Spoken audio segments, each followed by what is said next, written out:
Hi guys, उड़ान सेना return में स्वागत है आपको। नए क्वेश्चन के साथ फिर मैं एक बार हाजिर हुआ हूँ। इसमें नया सेट है आपका सेट नंबर 7। इससे पहले मैं 6 सेट करा चुका हूँ, जिसमें बहुत ही अच्छा क्वेश्चन है, पुराने क्वेश्चन है पुराने सेट से, और पुराना जो पूछा गया आर्मी से रिलेटेड क्वेश्चन है। तो इसे देखें आप जाके, मेरे डिस्क्रिप्शन में मैं उसका लिंक डाल दूँगा, या फिर आप मेरे वीडियो के प्लेलिस्ट में जाकर पूरा वीडियो देख सकते हैं, जिसमें मैं चैप्टर वाइज भी पढ़ा चुका हूँ। ऑल चैप्टर पढ़ा चुका हूँ, जीके जीएस एंड मैथ। तो आप उसे जाके देखें और अपने दोस्तों में शेयर करें, ताकि उन्हें फ़ायदा हो और देख पाएँ, वो उनका तैयारी हो पाए। इस लॉकडाउन में बहुत ही लोग फंसे हुए हैं इस चीज़ के लिए, पढ़ नहीं पा रहे हैं, तो उन्हें अच्छा होगा, सहयोग मिलेगा। तो देखिए, और अच्छा लगे तो ज़रूर लाइक करें और शेयर करें। अगर इस चैनल पे आप नए हों तो सब्सक्राइब भी कर लें उड़ान सेना रिटर्न को। तो चलिए, टाइम नहीं गवाते हुए मैं वीडियो का स्टार्ट करता हूँ। ठीक है, पहला क्वेश्चन से देखता हूँ। पहला क्वेश्चन है कि सबसे पुराना वेद कौन सा है, या सबसे पुराना वेद कौन सा माना जाता है। तो सबसे पुराना वेद जो है ऋग्वेद है ना। सबसे पुराना वेद कौन सा है? ऋग्वेद है। और सबसे बाद का वेद यानी सबसे नया वेद, सबसे नया वेद जो है अथर्ववेद है। कौन सा है? अथर्ववेद सबसे पुराना वेद। वेदों की संख्या 4 होती है, ये आपको दे चुका है। सबसे पहले ऋग्वेद, सामवेद, यजुर्वेद और अथर्ववेद, जिसमें सबसे पुराना ऋग्वेद में बताया और सबसे नया जो है अथर्ववेद है। और इसको पढ़ने के लिए वेदांग का रचना किया गया था, जो वेदांग की संख्या 6 है। ठीक है, चलिए आगे देखते हैं। क्वेश्चन नंबर 2 कह रहा है कि ऋग्वेद में गायत्री मंत्र किससे समर्पित है। तो ऋग्वेद में एक गायत्री मंत्र है, जो आपको सावित्री के लिए यानी सूर्य देवता का समर्पित है ना। सूर्य देवता सावित्री को समर्पित है गायत्री मंत्र।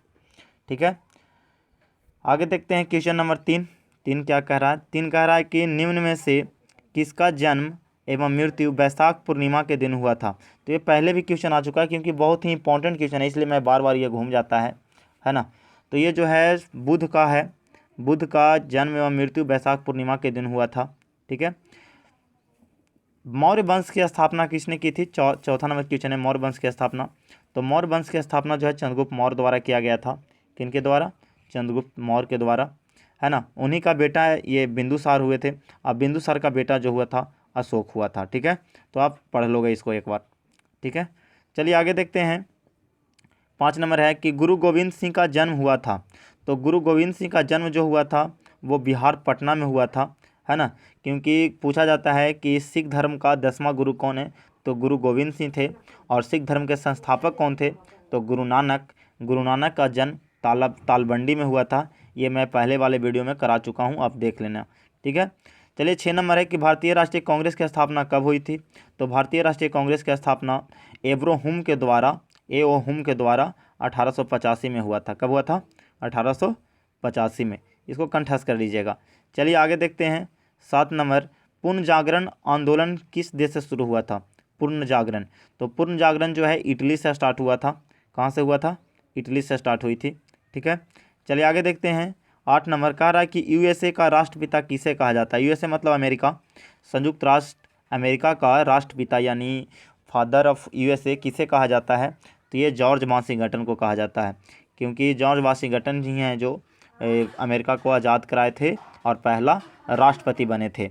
जैसे भारत के प्रथम, अगर भारत का राष्ट्रपिता किसे कहा जाता है तो महात्मा गांधी को, उसी तरह से। ठीक है, 9 नंबर है कि आयोजना आयोग की स्थापना किस वर्ष हुई थी। तो आयोजना आयोग की गठन जो है 1950 में हुआ था, 1 जनवरी 1950 को। ठीक है, अब उसी आयोजना आयोग का नया नाम जो है नीति आयोग कर दिया गया है, जिसका स्थापना 2015 में हुआ है। कब हुआ है?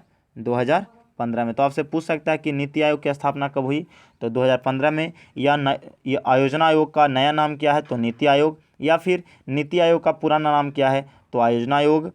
या फिर पूछ सकता है कि आयोजना आयोग का अध्यक्ष कौन होते हैं, तो महात्मा गांधी, ये पीएम होते हैं, प्रधानमंत्री। उसी तरह से नीति आयोग का भी पूछे तो नीति आयोग आयोजना आयोग सेम ही है, तो आप कर लोगे। ठीक है, चलिए आगे देखते हैं। 10 नंबर कह रहा है कि राज्यसभा के सदस्य का कार्यकाल कितना होता है। तो राज्यसभा का सदस्य का कार्यकाल जो है 6 साल का होता है। कितना का होता है? 6 साल का। ठीक है, अब है 11 नंबर की संयुक्त राष्ट्र संघ की स्थापना कब हुई थी। तो संयुक्त राष्ट्र संघ से बहुत ही इंपॉर्टेंट क्वेश्चन आता है। तो इसका प्रथम अध्यक्ष कौन थे, है ना, प्रथम सीईओ यानी, तो उस टाइप से। तो इसका जो स्थापना हुआ था वो हुआ था 24 अक्टूबर 1945 को। कब हुआ था? 24 अक्टूबर 1945 को, द्वितीय विश्व युद्ध को बंद करने के लिए। ठीक है, चलिए आगे देखते हैं। देखिए उसका आंसर था 24 अक्टूबर 1945, ए ऑप्शन। ठीक है, चलिए आगे देखते हैं। आपका 12 नंबर क्वेश्चन है कि किसे लाल ग्रह के नाम से जाना जाता है। तो लाल ग्रह किसे कहा जाता है बाबू? तो लाल ग्रह जो है मंगल को कहा जाता है। सबसे छोटा ग्रह किसे कहते हैं? तो बुध को कहा जाता है। सबसे छोटा ग्रह कौन है? तो बुध है। चमकीला ग्रह तो शुक्र को। सबसे बड़ा ग्रह तो बृहस्पति को। ठीक है, तो ये सब आप क्वेश्चन कर लीजिएगा, ग्रह से भी क्वेश्चन आता है आपको। ठीक है, बहुत ही एक से एक क्वेश्चन आपको जरूर देगा ग्रह से। चलिए आगे देखते हैं 13 नंबर क्वेश्चन कि अफगानिस्तान की राजधानी है। तो अफगानिस्तान की राजधानी जो है काबुल है। कहाँ है? काबुल है। वर्तमान में रिजर्व बैंक ऑफ इंडिया यानी आरबीआई का गवर्नर कौन है ना? तो ये थोड़ा सा ऊपर मैं कर लेता हूँ इसको। ठीक है, चलिए इसको देखिएगा कि वर्तमान में रिजर्व बैंक ऑफ इंडिया यानी आरबीआई का गवर्नर कौन है? तो शक्तिकांत दास। कौन है? शक्तिकांत दास, है ना। इससे पहले जो थे रघुराम राजन थे, तो आप ध्यान दे लीजिएगा। ठीक है, 15 नंबर क्वेश्चन है कि भारत के वर्तमान में वित्त मंत्री कौन है, यानी अभी कौन है वित्त मंत्री? तो भारत के वर्तमान में वित्त मंत्री जो हैं एन सीतारमन है ना। और इससे पहले जो थे अरुण जेटली थे, जिनका देहांत हो चुका है ना। तो आप ध्यान दे लीजिएगा। चलिए 16 नंबर है कि क्लोरोफिल कहाँ होता है। तो क्लोरोफिल जो है पत्तियों में होती है ना। क्लोरोफिल कहाँ होती है? पत्तियों में होती है। चलिए 17 नंबर है कि कैल्शियम हाइड्रोक्साइड का सूत्र क्या है। तो कैल्शियम हाइड्रोक्साइड का सूत्र जो है CaOH के होल 2 यानी बी ऑप्शन, CaOH के होल 2। चलिए 18 नंबर क्वेश्चन है कि दूध की शुद्धता मापने के लिए किस यंत्र का उपयोग किया जाता है। तो दूध की शुद्धता जो है मापा जाता है वो लैक्टोमीटर से मापा जाता है। किससे मापा जाता है? लैक्टोमीटर से। तो इसमें ऑप्शन नहीं है ना लैक्टोमीटर, तो आपका आंसर क्या हो जाएगा? डी ऑप्शन, लैक्टोमीटर, या फिर इसको बोलते हैं दुग्ध मापी, है ना। लैक्टोमीटर या दुग्ध मापी, तो आपका डी ऑप्शन हो जाएगा। चलिए देखते हैं 19 नंबर कि कार्य का ईसाई मात्रक क्या है। तो कार्य का ईसाई मात्रक आप लोग तो जानते हो कि जूल होता है। तो जूल तो ऑप्शन में है नहीं, तो यही 1 जूल बराबर होता है न्यूटन मीटर। क्या होता है? Newton metre, 1 newton metre. तो ये हो जाएगा D option, newton metre. Clear. आगे देखते हैं 20 नंबर, सोने का रासायनिक सूत्र क्या है। तो सोने का रासायनिक सूत्र जो है Au होता है। क्या होता है? Au, ओरम, है ना। Ag जो है चांदी का होता है और Hg जो है पारा का होता है। आप कर लीजिएगा, Hg पारा, Ag है चांदी और Au है सोना। क्लियर, तो सोना का Au। चलिए आगे है 21 नंबर। 21 नंबर क्वेश्चन कह रहा है कि मेढक का हृदय का भाग बना होता है कितने कोष्ठ का बना होता है। जैसे मनुष्य का जो है 4 कोष्ठीय बना होता है, जिसमें दायां निलय बायां निलय होता है, दायां अलिंद बायां अलिंद होता है 4 कोष्ठ में। उसी तरह से मेढक का कितने कोष्ठ होते हैं? तो मेढक जो होते हैं उनका 3 कोष्ठ होता है ना। तो इसको भी आप कर लीजिएगा कंठस्थ। ठीक है, चलिए आगे देखते हैं।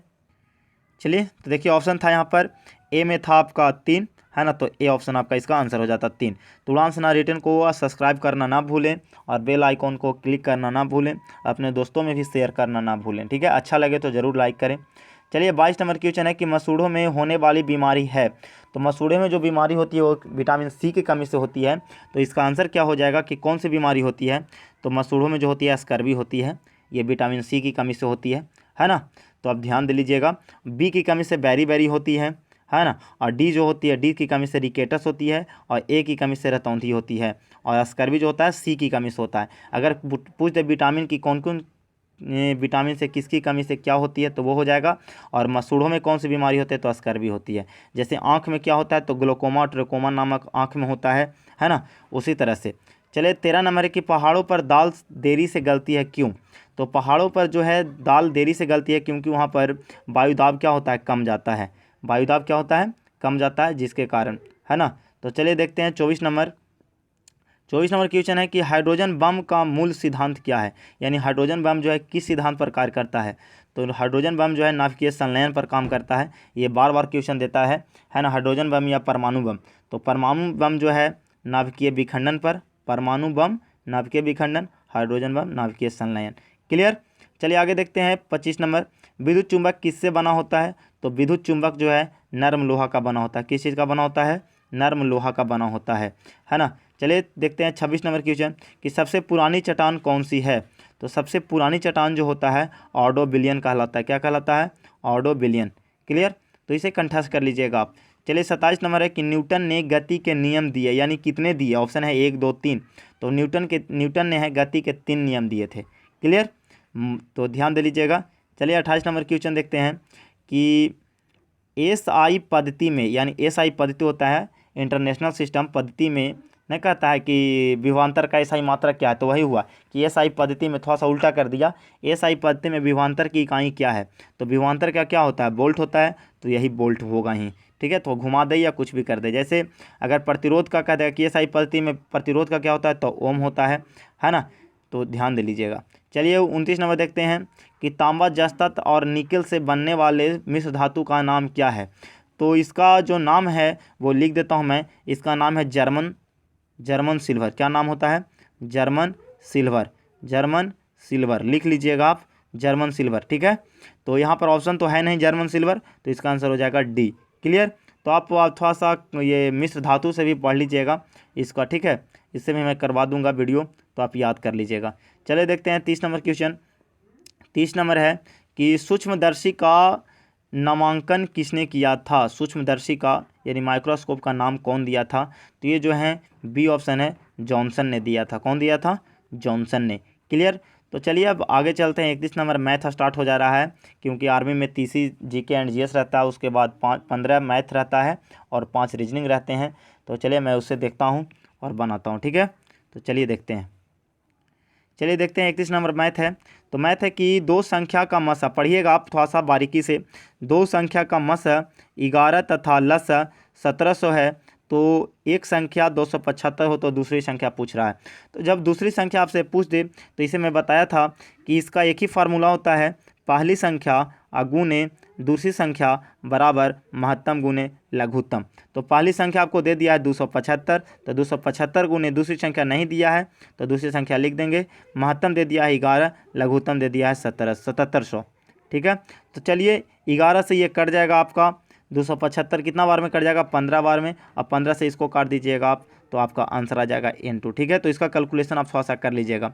ठीक है, 11 से देखिएगा कि कितना बार में कटता है, तो 11 से 25 बार में कटता है, 25 बार में। तो ये कट जाएगा 25 या 75, फिर ये कट जाएगा 08, यानी 308 बार में कट जाएगा। क्लियर, तो इसका आंसर हो जाएगा ए। क्लियर 31। ठीक है, तो चलिए देखते हैं 32 नंबर क्वेश्चन।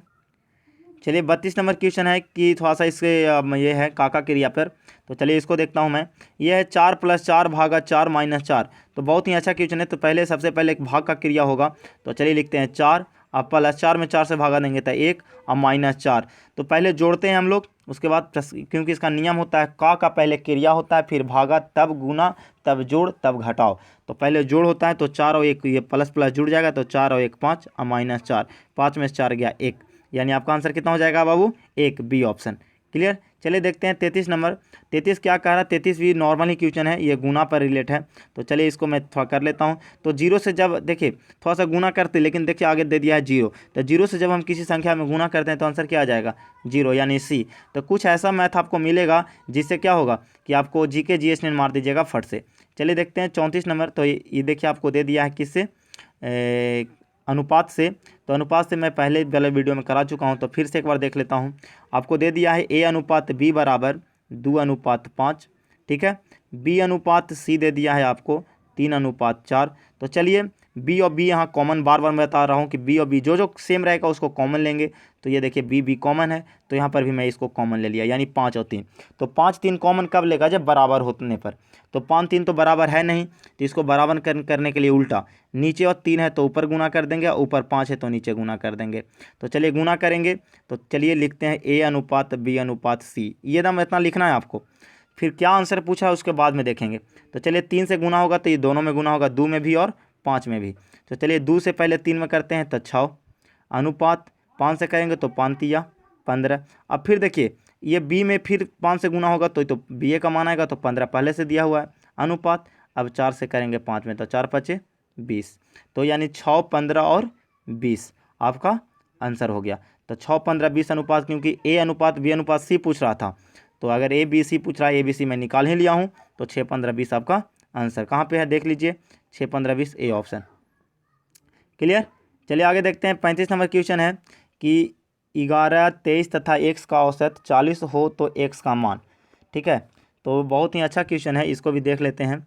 11, 23 तथा x का औसत 40 है, यानी औसत कब निकालते हैं, सभी संख्या का योग, अब बटा कुल संख्या। तो कुल संख्या क्या है, 1, 2, 1 2 और 3, तो भागा देंगे 3। अब मेरा औसत आएगा कितना, जब संख्या को जोड़ के जब हम भागा देंगे संख्या से तो औसत मेरा आ जाएगा 40, यही जो दे दिया है। क्लियर, तो इसी को हल करना था, तो चलिए हम हल करते हैं। तो 11 और 23 कितना हो जाएगा 34, और प्लस ये x का x हो जाएगा, क्योंकि 34 में x तो जुटेगा नहीं, तो 34 प्लस x, अब बराबर 40 में 3 से गुना करेंगे तो 120। अब 34 इधर जाके घट जाएगा तो x बराबर कितना हो जाएगा 34 घट जाएगा, तो आप 120 में से 34 आप घटा लो तो हो जाएगा, देखिए 10 में से 4 गया कितना हो जाएगा 6, और ये हो जाएगा 2 में से 5 हो गया तो 1, तो 11 में से 3 गया 8, यानी 86। 86 कहाँ पे है, B option. Clear, B option आपका 86 है। चलिए आगे देखते हैं 36 नंबर क्वेश्चन। 36 नंबर में है कि बहुत ही अच्छा क्वेश्चन है, ठीक है, ट्रेन से है, रेलगाड़ी से है। कह रहा है कि एक 300 मीटर लंबी रेलगाड़ी एक बिजली के खंभे को 20 सेकंड में पार कर जाती है, तो रेलगाड़ी की चाल क्या है। तो देखिए यहाँ पर चाल बराबर होता है दूरी बटा समय, मैं जो पहले पढ़ा चुका हूँ। चाल बराबर क्या होता है, दूरी बटा समय। तो दूरी देखिए, एक तो ट्रेन का जुटेगा, तो ट्रेन की दूरी दे दिया आपको 300 मीटर, और बिजली के खंभे को पार कर रही है। किसको पार कर रही है, बिजली के एक खंभे को। तो बिजली खंभे की दूरी नहीं होती, आदमी का, बिजली के खंभे का, एक साइकिल सवार व्यक्ति का, ये सब का दूरी नहीं होता। दूरी किसका होता है, तो आप देख लीजिए, रेलगाड़ी को पार करेगी तो दोनों रेलगाड़ी की दूरी हो जाएगी, प्लेटफॉर्म को पार करेगी तब दूरी हो जाएगी, पुल को पार करेगी तब दूरी होगी, गुफा को पार करेगी तब उसका दूरी होगा। तो यहाँ पर तो एक बिजली खंभे को पार करिए, तो जो रेलगाड़ी की दूरी होगा वही हम दूरी लेंगे। तो चलिए चाल बराबर क्या हो जाएगा, दूरी बटा समय। तो 1 0 से 1 0, 2 से ही कट गया 15 बार में, यानी 15 सेकेंड, 15 आपका आ गया। तो ये चाल निकालना, तो चाल बराबर हो गया दूरी बटा समय, तो 15 मीटर पर सेकेंड। तो देखिए ये ध्यान दे लीजिए, 15 मीटर पर सेकेंड है, ऑप्शन आपका किलोमीटर पर घंटा में, क्या है, किलोमीटर पर घंटा में। तो चलिए इसको अब चेंज कर देना पड़ेगा, तो चलिए चेंज करते हैं हम। 15 मीटर पर सेकेंड है, इसको अगर चेंज करेंगे हम किलोमीटर पर घंटा में, तो 18/5 से क्या होता है, गुना होता है। तो 5 से ये कट गया, 5 तिया 15, तो 18 तिया 54, यानी 54 किलोमीटर क्या हो जाएगा पर घंटा। आंसर सेकंड में आंसर बन गया 54 किलोमीटर पर घंटा, डी ऑप्शन। चलिए देखते हैं 37 नंबर। 37 नंबर है कि कितने समय में 540 रुपया 5% साधारण ब्याज की दर से 540 रुपया हो जाएगा। तो बहुत ही अच्छा क्वेश्चन है। आपको मूलधन दे दिया है 450 रुपया, 5% वार्षिक दर से 540 रुपया हो जा रहा है। तब 540 हो जा रहा है तो आपको दे दिया है क्या, मिश्रधन। आपको 450 रुपया दे दिया पहले मूलधन यानी पी, दर दे दिया है आपको 5%, और समय नहीं दिया है, कह रहा है कि वार्षिक दर से 540 रुपया हो जा रही है ना, यानी कितना समय में, कितना समय आपसे पूछ रहा है। तो चलिए मैं मूलधन ये दे दिया मिश्रधन, तो मिश्रधन में से अगर मूलधन घटता है तो ब्याज निकल जाता है। तो ब्याज कितना हो जाएगा बाबू, 90 रुपया। ब्याज 90 आ गया, तो हमको समय, तो समय बराबर होता है बाबू मूलधन ब्याज गुने 100 बटा मूलधन गुने समय, मूलधन गुने दर। समय तो पूछ ही रहा है तो दर। क्लियर, अब इसको काट दीजिए, 90 से ये कट जाएगा आपको 5 बार, 9 पचे 45 5 बार में, और ये 5 पचे 25, 5 ये भी है और 5 ये भी है, 5 पचे 25 से ही कट जाएगा 100 कितना बार में, 4 बार में, यानी आपका हो जाएगा 4 वर्ष, सी ऑप्शन। क्लियर, तो समय बराबर होता है, कैलकुलेशन आप कर लीजिएगा, ब्याज गुने 100 बटा मूलधन गुने दर। क्लियर, तो चलिए देखते हैं 38 नंबर क्वेश्चन, बहुत ही अच्छा क्वेश्चन है। 38, घनाभ का आयतन का सूत्र क्या होता है। तो घनाभ का आयतन का सूत्र मैं पहले भी बता चुका हूँ, लंबाई गुने चौड़ाई गुने क्या होता है, ऊंचाई, यानी LBH, लंबाई गुने चौड़ाई गुने ऊंचाई। भुजा क्यू जो होता है आयतन, ये घन का आयतन होता है, भुजा क्यू क्या होता है, घन का आयतन। लंबाई गुने चौड़ाई जो होता है ये आयत का क्षेत्रफल होता है, और 2 इंटू लंबाई प्लस चौड़ाई जो होता है आयत का परिमाप होता है। ठीक है, चलिए अब देखते हैं 39 नंबर क्वेश्चन की, कह रहा है कि किसी संख्या का 12.5% 80 है, यानी किस संख्या का 12.5% 80 है। तो कोई संख्या एक है ना, उसका 12.5% क्या होना चाहिए, 80 होना चाहिए। तो क्लियर, ठीक है, तो कोई संख्या हम मान लिए कि x है, तो x का 12.5%, तो चलिए 12.5%, तब प्रतिशत हटाएंगे तो नीचे 100, ठीक है, पॉइंट हटाएंगे तो 1 0, कितना है बाबू, 80।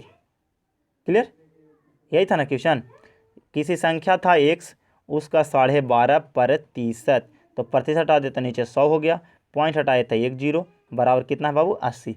अब इसको काट दीजिए, तो काट दीजिए बाबू, तो ये कट जाएगा आपको, वही कट जाएगा 5 पचे 25, और नीचे कट जाएगा आपको 40 बार में, 40 बचे, फिर 5 से ही कट जाएगा 16 पचे 80, और 16 से कट जाएगा, 16 से गुना हो जाएगा क्रॉस मल्टीप्लिकेशन 40 में, क्योंकि ठीक है थोड़ा सा और ऊपर मैं करके बता देता हूँ इसको, ठीक है। तो देखिए ये एक्स था, एक्स का 12.5% पॉइंट हटाए थे तो नीचे आ गया था 1000 बराबर 80। कैलकुलेशन थोड़ा फास्ट कीजिएगा, ये कट जाएगा आपको 25 से 5 बार में, ये 25 से कट जाएगा 40 बार में, ये 5 से कट जाएगा 16 बार में, 16 85, यहाँ से यहाँ गुना हो जाएगा तो 16 चौ 24 और 1 0 यानी 240 है ना। तो आप ध्यान दे लीजिएगा, ठीक है। 16 चौ 64, सॉरी 16 चौ 64, 640, ठीक है। चलिए आगे चलते हैं, 640 हो जाएगा इसका बी ऑप्शन, बी ऑप्शन। चलिए आगे देखते हैं 40 नंबर। तो 40 में बहुत अच्छा गुणनखंड है, तो गुणनखंड आप ध्यान दे लीजिएगा। गुणनखंड कैसे बनाते हैं, इधर से जो होता है ये यहाँ पे कुछ नहीं तो एक से 42 में गुना हो जाता है तो 42। अब 42 को फैक्टर तोड़ते हैं तो 42 को फैक्टर तोड़िए तो 2 से कट जाएगा 21 बार में, फिर इसको 3 से काटिए तो 7 बार में, और 7 से 7 कट जाएगा 1 बार में। अभी 2 3 7 को ऐसा आपको तोड़ना है कि आपको 13 भी आ जाए और गुना करने के बाद 42 भी आ जाए। तो देखिए तो 3 दूनी 6, 3 दूनी 6 और 7, 7 6 13 और 7 6 42। तो इसको तोड़ देंगे तो बहुत ही आसान से बन जाएगा।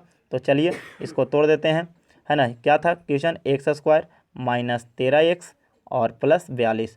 तो चलिए अभी तोड़े हम, क्या आया था, इसको तोड़े तो एक्स स्क्वायर का एक्स स्क्वायर माइनस 6x और माइनस 7x और प्लस 42, यही ना, क्योंकि जोड़ना होगा, -6 -7 तभी होगा 13, -13 और दोनों को गुना करेंगे तो माइनस माइनस प्लस और 7 6 42, ठीक है। दोनों में से x कॉमन ले लीजिए तो इसमें बच जाएगा x, इसमें बच जाएगा -6, फिर इधर से -7 अगर हम कॉमन लेते हैं तो इसमें बच जाएगा x, इसमें बचेगा -6। तो यानी देखिए एगो ये बच गया तो x -6 और एक बन जाएगा x -7, क्लियर। तो x -6 और x -7 कहाँ पे है आपको बाबू, तो आप आंसर देख लीजिए कहाँ पे है, तो ये आपको है डी ऑप्शन, क्लियर।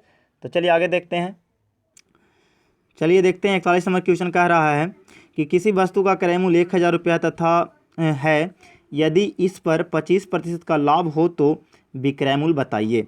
तो चलिए विक्रय मूल्य बताना है, तो हम क्रय मूल्य कितना दिया है बाबू, 1000 रुपया दे दिया है आपको, कह रहा है 25% लाभ पर बेचा जाता है तो विक्रय मूल्य, तो मैं अपना क्रय मूल्य मान लेता हूँ कि 100 रुपया, ठीक है। बुक कह रहा है 1000, मेरा आ गया 100, पूछ रहा है विक्रय मूल्य, तो चलिए विक्रय मूल्य से गुना कर दीजिए। अगर आपको 100 रुपया के वस्तु आप खरीदे हो, अब बेचोगे 25% लाभ पर, तक कितना में बेचोगे 125 में, तो चलिए 125 से गुना कर दीजिए, ठीक है। तो 2 0 से 2 0 और गुना हो जाएगा तो 1250 रुपया, क्लियर। तो चलिए आंसर हो जाएगा आपका 1250, कहाँ पे है, सी ऑप्शन। चलिए देखते हैं 42 नंबर क्वेश्चन कह रहा है कि मेरा वेतन 10% बढ़ाकर 10% कम कर दिया गया तो मेरा लाभ या हानि हुआ बताइए। कोई भी एक आपको बोला कि बाबू मैं आपको वेतन को 10% बढ़ा दिया फिर 10% घटा दिया, तो आपको लाभ या हुआ कि हानि, तो इसका पता करना है। तो इसके लिए मैं एक फार्मूला दिया था कि जब वृद्धि और कमी होता है तो plus minus x plus minus by और प्लस माइनस एक्स गुने बाई बटा 100, यही मैं बताया था एक फार्मूला। तो चलिए उसी से चलता हूँ। तो वृद्धि हुआ तो +10, कमी हुआ तो -10, फिर इसी को कैलकुलेशन होता है तो प्लस माइनस है, देखिए यहाँ पे प्लस है ये माइनस है, तो प्लस माइनस माइनस 10 गुने 10, क्योंकि एक्स बाई दोनों 10 से 10 था, बाई 100, क्लियर।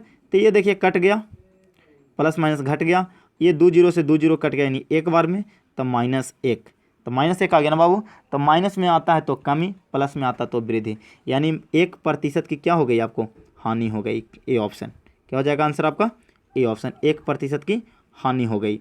चलिए 43 नंबर क्वेश्चन देखते हैं। चलिए 43 नंबर क्वेश्चन कह रहा है कि 10,000 रुपये की राशि पर 10% वार्षिक दर से 3 वर्ष का चक्रवृद्धि ब्याज बताइए। देखिए साधारण ब्याज तो मैं पहले बता चुका हूँ, साधारण ब्याज का फार्मूला होता है ब्याज बराबर मूलधन गुने दर गुने समय बटा 100, ये होता है किस चीज़ का, चक्रवृद्धि ब्याज का, सॉरी साधारण ब्याज का, यह किसका होता है, साधारण ब्याज का। लेकिन चक्रवृद्धि ब्याज आपसे पूछ रहा है, तो चलिए चक्रवृद्धि ब्याज का मैं फार्मूला बताता हूँ पहले, तभी बनेगा। तो चक्रवृद्धि ब्याज का फार्मूला होता है बाबू पी यानी मूलधन इंटू 1 प्लस दर बटा 100 के पावर टी यानी समय, ठीक है। तो चलिए आपको मूलधन दे दिया है कि 10,000, तो ले लिया मैं 10,000 इंटू 1 प्लस दर कितना दे दिया है आपको 10%, 10 अब बटा 100, समय कितना दे दिया है बाबू 3, तो मैं 3 ले लिया, ठीक है, बराबर ले लूँगा 10,000 और और गुने, देखिए एक जीरो से एक जीरो कट जाएगा तो 10, और 10 एकम 10, और यहाँ से एक जुड़ जाएगा तो 10 और 1 11, यानी 11/10 कितना बार, पावर 3 है तो 11/10 कितना बार, 3 बार ले लूँगा मैं, 11/10। क्लियर। 1 2 3 जीरो से 3 जीरो कैंसिल हो जाएगा, ये कट गया। अब 11 गुने 11 गुने 10, तो गुना करेंगे 11 गुने 11 अगर करते हैं तो आता है 1331, और एक जीरो तो एक जीरो आप बैठा दीजिए, यानी हो गया 13,310 आपका, है ना, चक्रवृद्धि ब्याज। ये जो ये चक्रवृद्धि ब्याज नहीं, ये मिश्रधन का होता है, जब भी निकलता है तो चक्रवृद्धि मिश्रधन निकलता है, ब्याज नहीं निकलता। मैं वहाँ पे साधारण ब्याज के लिए वहाँ ब्याज बताया था, तो यहाँ पे होता है चक्रवृद्धि मिश्रधन, मिश्रधन निकलता है हर हमेशा। तो मिश्रधन में से क्या करना है कि तुरंत मूलधन को घटा देना है। तो जब मूलधन 10,000 घट जाएगा 13,000 में से, तो 13,000 में से 10,000 घट जाएगा तो 3,310 आपका आंसर हो जाएगा, है ना। ब्याज बराबर हो जाता है चक्रवृद्धि ब्याज में क्या होता है, मिश्रधन माइनस मूलधन, मिश्रधन माइनस मूलधन, थोड़ा सा कन्फर्म कर लीजिएगा। क्लियर। चलिए ये हो जाएगा आपका आंसर, देखिए सी, क्योंकि देखिए ए में भी दे दिया है, तो ए जो है आपका मिश्रधन ही है, मिश्रधन आप निकालें। अगर मिश्रधन पूछता है यहाँ पर चक्रवृद्धि मिश्रधन तो आपका आंसर वही आ जाता, लेकिन ब्याज पूछा तो तुरंत मूलधन घटा दीजिए फट से, तो आपका आंसर आ जाएगा। लेकिन साधारण ब्याज में क्या होता है कि ब्याज निकलता है, मिश्रधन निकालने के लिए मूलधन जुटता है। ठीक है, तो चलिए आगे देखते हैं 44 नंबर क्वेश्चन। 44 में है कि 5x + 4 = 3x + 8। तो चलिए इसको क्या करना है, बहुत ही आसान है, x को एक साइड कर देंगे और बिना x वाला के साइड। तो चलिए 3x को हम इधर ले आए, तो 5x में से 3x इधर जाएगा, प्लस में है, इधर आएगा तो माइनस में, यानी 5x - 3x बराबर, मैं लिख के थोड़ा बताता हूँ, 8 के 8, 4 इधर चला आएगा तो प्लस में था, इधर तो माइनस में। तो चलिए 5x में से 3x गया था 2x, और 2x बराबर 8 में से 4 गया था 4, और 2 से ही 4 कट गया तो 2 बार में, यानी x का वैल्यू कितना गया बाबू, 2। तो वही आपसे देखिए पूछ रहा था x का मान क्या है, तो 2b। क्लियर। तो चलिए देखते हैं 45 नंबर क्वेश्चन। चलिए देखते हैं 45 नंबर क्वेश्चन। 45 बहुत ही अच्छा क्वेश्चन है, इसमें वर्ग से भी मैं वर्ग वाला में बताया था, अब रियायत से आ गया तो कोई दिक्कत नहीं है, कैसे शॉर्ट में बनाना है मैं वो बताऊंगा। कह रहा है कि एक आयताकार घर की लंबाई 20 मीटर, चौड़ाई 15 मीटर है, इसके चारों ओर 2 मीटर रास्ता बनाया हुआ है, बताइए केवल रास्ता का क्षेत्रफल। तो देखिए जब रास्ता का क्षेत्रफल मान के चलिए कि एक मेरा ही घर है, इसके चारों तरफ 2 मीटर का घर है, रास्ता है, तो यही रास्ता हो जाएगा चरखुट। तो मेरा घर की लंबाई जो है 20 मीटर है और चौड़ाई 15 मीटर है। 2 मीटर देखिए आपको इधर बढ़ रहा है, 2 मीटर इधर बढ़ गया, 2 मीटर इधर बढ़ा, 2 मीटर इधर बढ़ा, तो लंबाई में भी 4 मीटर बढ़ेगा, 2 मीटर चौड़ाई में बढ़ेगा, और फिर 2 यानी 2 4 मीटर आपका लंबाई में बढ़ेगा। तो लंबाई बढ़ेगा तो हो जाएगा आपका कितना, 20 और 4 24, और चौड़ाई जो हो जाएगा आपका हो जाएगा 15 4 19। तो यानी आपसे पूछ रहा है रास्ता के चौड़ाई, तो रास्ता की चौड़ाई बराबर हम क्या करेंगे कि बड़ा ही आयत है, बड़ा आयत में से अगर हम ये छोटा वाला को घटा देते हैं तो मेरा आंसर आ जाएगा ना, इसका एरिया आ जाएगा। तो चलिए बड़का में से मैं छोटका घटा देता हूँ, तो बड़का कितना है 24 गुने 19, क्योंकि आयत का बड़ा आयत का क्षेत्रफल होता है लंबाई गुने चौड़ाई, तो माइनस और छोटा वाला करेंगे तब 20 गुने 15। तो आप इसका कैलकुलेशन कर लीजिएगा, थोड़ा सा टाइम ज़्यादा लग जाएगा गुना करने में, तो आप इसको गुना कर लीजिएगा और घटा दीजिएगा, आपका आंसर आ जाएगा। ठीक है, ओके। तो चलिए आगे देखते हैं 46 नंबर क्वेश्चन। 46 नंबर क्वेश्चन है कि देख लेते हैं थोड़ा। 46 है कि सोहन अपने घर से पश्चिम की ओर, अब रीजनिंग यहाँ से स्टार्ट हो गया है, तो चलिए मैं देखिए क्वेश्चन से ही आंसर आता है ना, तो क्वेश्चन मैं पढ़ लूँगा तो आंसर आपका आ जाएगा। सोहन अपने घर से पश्चिम की ओर 15 किलोमीटर चला, फिर वह बाएं मुड़कर 20 किलोमीटर चला, वह फिर से पूरब में मुड़कर 25 किलोमीटर चला, अंत में बाएं मुड़कर 20 किलोमीटर चला। वह अपने, देखते हैं क्वेश्चन के लास्ट में क्या कह रहा है। क्वेश्चन कह रहा है कि वह अपने घर से कितना दूरी पर है, वह अपने घर से कितने दूरी पर है। तो चलिए मैं बैक रिवर्स लेके चलता हूँ अब कि क्वेश्चन वहाँ क्या बता रहा था, है ना। चलिए यही क्वेश्चन था आपका, ठीक है। तो चलिए पढ़ते हैं अब। मैं पहले सबसे पहले बोला था कि जब भी दिशा वाला दे तो पहले डायरेक्शन आप बना लीजिएगा, नॉर्थ साउथ ईस्ट वेस्ट। तो चलिए ये होता है नॉर्थ यानी उत्तर, ये होता है साउथ यानी पश्चिम, और ये होता है आपका ईस्ट यानी पूरब, और ये होता है वेस्ट यानी पश्चिम। क्लियर। तो इसमें क्वेश्चन सबसे पहला कि कहा कि सोहन अपने घर से पश्चिम की ओर 15 किलोमीटर चला था। घर मान लीजिए कि वो बार बार बोलता हूँ कि जहाँ पे कटता है यानी केंद्र पे आप घर मान लीजिए कि घर यहाँ पर है, ठीक है। 15 किलोमीटर पश्चिम चला तो यानी आप यहाँ पर पहुँच गए 15 किलोमीटर। क्लियर, ध्यान से, यहाँ आप पहुँच गए। अब कहा कि फिर वह बाएं मुड़कर 20 किलोमीटर चला। तो आप इधर से ऐसे चल रहे हो, पश्चिम की ओर मुँह करके ऐसे चल रहे हो, इधर के मुँह करके, तो बाएं आपका किधर हो जाएगा, बाएं नीचे हो जाएगा। बाएं आप कितना चले, 20 किलोमीटर चलिए, यहाँ तक आप पहुँच गए 20 किलोमीटर। Clear, 20 kilometre. फिर से पूरब में मुड़कर वह 20 किलोमीटर चला। तो फिर से वह पूरा मुड़ेगा, है ना, सॉरी 25 किलोमीटर है। फिर से वह 25 किलोमीटर चला। तो चलिए 25 किलोमीटर मैं चला इधर पूरब की ओर। तो पूरब की ओर इधर है ना, तो पूरब इधर चला, क्योंकि डायरेक्ट बोल दिया कि पूरब चल रहा है।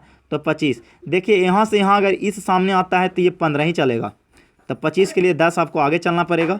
तो ये 25 किलोमीटर चल गया, यानी 10 किलोमीटर इधर हो गया। तो आपसे पूछ क्या रहा था बाबू कि वह घर से कितना दूरी पे है। तो घर से दूरी है तो यही न दूरी है, यहाँ से यह, ये उसका घर की दूरी है। तो चलिए ये कितना था, 20 किलोमीटर, ये था आपका 10, ये आपका यही पूछ रहा है। तो कर्ण बराबर, फिर मैं बताऊंगा कि कर्ण बराबर होता है लंब स्क्वायर प्लस आधार स्क्वायर, यानी 20 का स्क्वायर प्लस 30 का स्क्वायर, सॉरी 30 नहीं था इधर, 10 था नीचे, 20 का स्क्वायर प्लस 10 का स्क्वायर। तब 20 कितना हो जाएगा, 400, और 400 और 10 का स्क्वायर 100, तो 400 एक 500, यानी √500। 500 का आप क्या करोगे, गुणनखंड करोगे।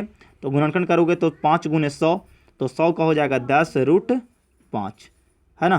तो आप ध्यान दे लोगे इसको थोड़ा सा बारीकी से, है ना। चलिए आगे देखते हैं अगला क्वेश्चन।